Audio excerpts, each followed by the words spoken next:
সুন্দরভাবে বুঝিয়ে দিচ্ছ, আত্মসম্মান বোধটাকে গলা টিপে মেরে ফেলছো শুধু তার কারণে। তুমি ভাবছো একদিন হয়তো সে তোমার এই বোকা বোকা অনুভূতিগুলো বুঝবে, একদিন হয়তো সে আবারও আগের মতো হয়ে যাবে।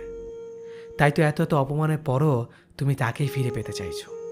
তোমার এই ভালোবাসাময় ব্যাপারগুলো তার কাছে নিতান্তই সস্তা আবেগ। তুমি যতই না খেয়ে থাকো, যতই হাত কাটো, যতই কেঁদে কেঁদে গাল লাল করে ফেলো, তাতে তার কিছু আসে যায় না। বিলিভ মি, সে কখনোই তোমার এই অনুভূতিগুলোকে বুঝবে না, কখনোই না। চলে যাওয়া মানুষটা বেশিরভাগ সময় ফিরে আসে। তুমি হয়তো ভাবছো সে তোমার ভালোবাসার টানে ফিরে এসেছে। না, সে তোমার ভালোবাসার টানে ফিরে আসেনি।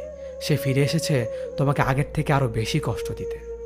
হ্যাঁ, তোমার ভালোবাসাটা স্পেশাল, কিন্তু তুমি যাকে ভালোবাসো সেই মানুষটা তোমার চারপাশে ঘটে যাওয়া প্রতারণা গল্পের প্রতারকগুলোর মতোই একজন।